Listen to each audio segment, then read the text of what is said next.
Jésù lọ́jọ́ àánú yìí, kí àkókò tó kọjá.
Olódùmarè àti Ọlọ́run ayérayé, ẹni tí kò kórìíra ohunkóhun tí ó dá, tí ó sì ń dárí ẹ̀ṣẹ̀ jì gbogbo àwọn tí ó ronúpìwàdà.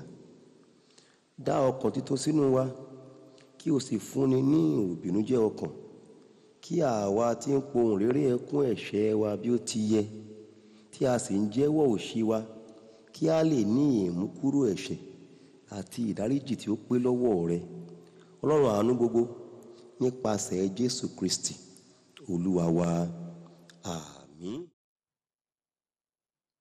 Olúwa, ẹni tí ó gbààwẹ̀ nítorí wa ní 40 ọ̀sán àti 40 òru, fún wa ní oore ọ̀fẹ́ láti gba irú àwẹ̀ bẹ́ẹ̀, kí a lè máa tẹ eré ara wa ba fún ẹ̀mí àti títí láé, kí àwa kí ó lè máa mú èrè tí ìwọ ti fi sí wa nínú ṣẹ ní òdodo àti ní òtítọ́ ìwà mímọ́, fún ọlá òun ògo rẹ, ẹni tí ó wà tí ó sì ń jọba pẹ̀lú Baba àti ẹ̀mí mímọ́, Ọlọ́run kan, ayé àìnípẹ̀kun. Àmín. Olúwa, àwa ń bẹ̀bẹ̀ lọ́dọ̀ rẹ, fi àánú gbọ́ àdúrà wa, kí o sì dá gbogbo àwọn tí ó jẹ́wọ́ ẹ̀ṣẹ̀ wọn fún ọ sí, àti àwọn tí ọkàn wọn fi sùn nítorí ẹ̀ṣẹ̀, kí a lè dáríjì wọ́n nínú àánú rẹ, nítorí Kristi Olúwa wa. Àmín. Ọlọ́run Olódùmarè, Baba aláàánú, ẹni tí ó ní ìyọ́nú sí gbogbo ènìyàn, tí kò sì kórìíra ohunkóhun tí ó ti dá, tí kò sì fẹ́ ikú ẹlẹ́ṣẹ̀, ṣùgbọ́n kí kúkú yí padà kúrò nínú ẹ̀ṣẹ̀ rẹ̀ kí ó sì yè.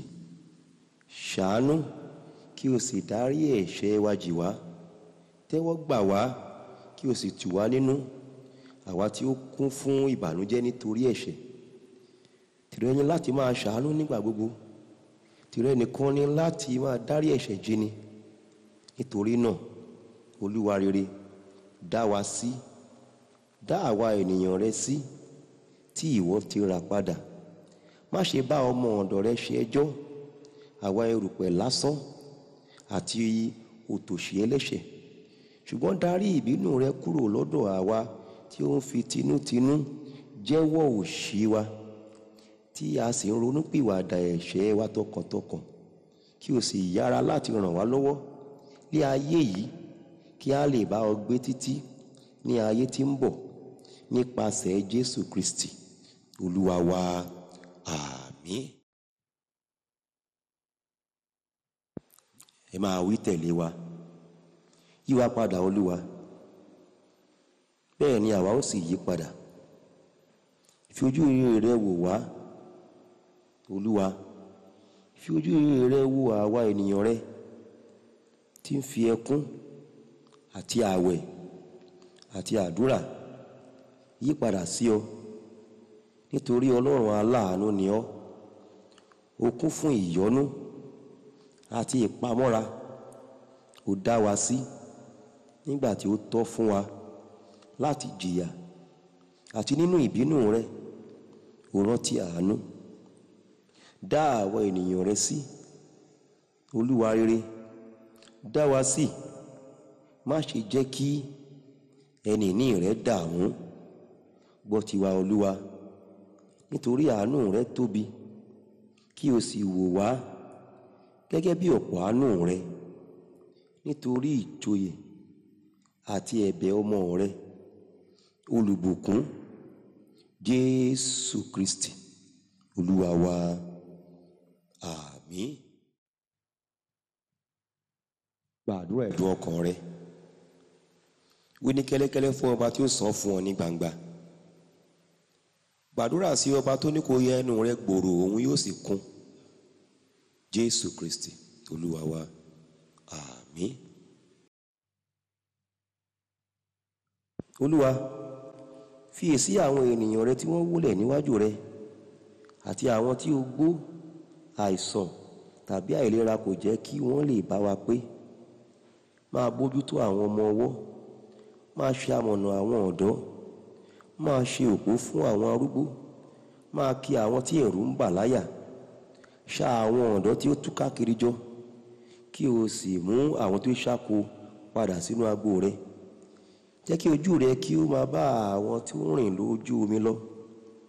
Dáàbò bo àwọn opó, ṣe asà fún àwọn ọmọ aláìní baba. Dá àwọn tí a mú ní ìgbèkùn sílẹ̀, ṣe ìwòsàn àwọn aláìsàn. Ràn gbogbo àwọn tí ó wà nínú ìpọ́njú, àìní tàbí wàhálà lọ́wọ́. Rántí gbogbo àwọn tí ó ń fẹ́ wa fún rere, àti àwọn tí ó kórìíra wa pẹ̀lú, àti àwọn tí ó fẹ́ ká gbàdúrà fún wọn bí a kò tilẹ̀ ṣe aláìyẹ, àti àwọn tí a sì gbàgbé. Olúwa, má ṣàìrántí wọn, nítorí ìwọ ni olùrànlọ́wọ́ àwọn aláìní, olùgbàlà àwọn tí ó sọnù, ààbò fún àwọn aṣáko, àti oníṣègùn fún àwọn aláìsàn. Ìwọ tí ó mọ àìní olúkúlùkù ènìyàn, tí o sì ń gbọ́ àdúrà wọn. Má ṣàìfi fún olúkúlùkù gẹ́gẹ́ bí ìṣe ohun ìfẹ́ àánú rẹ àti ìfẹ́ rẹ àìlópin, nítorí Jésù Kristi Olúwa wa. Àmín.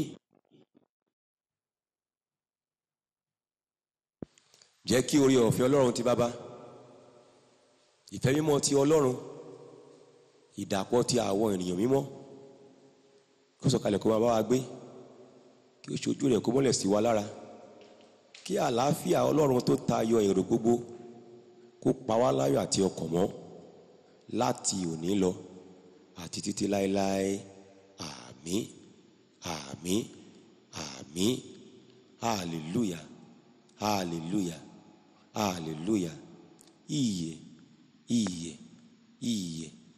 Hosanna, Hosanna, Hosanna.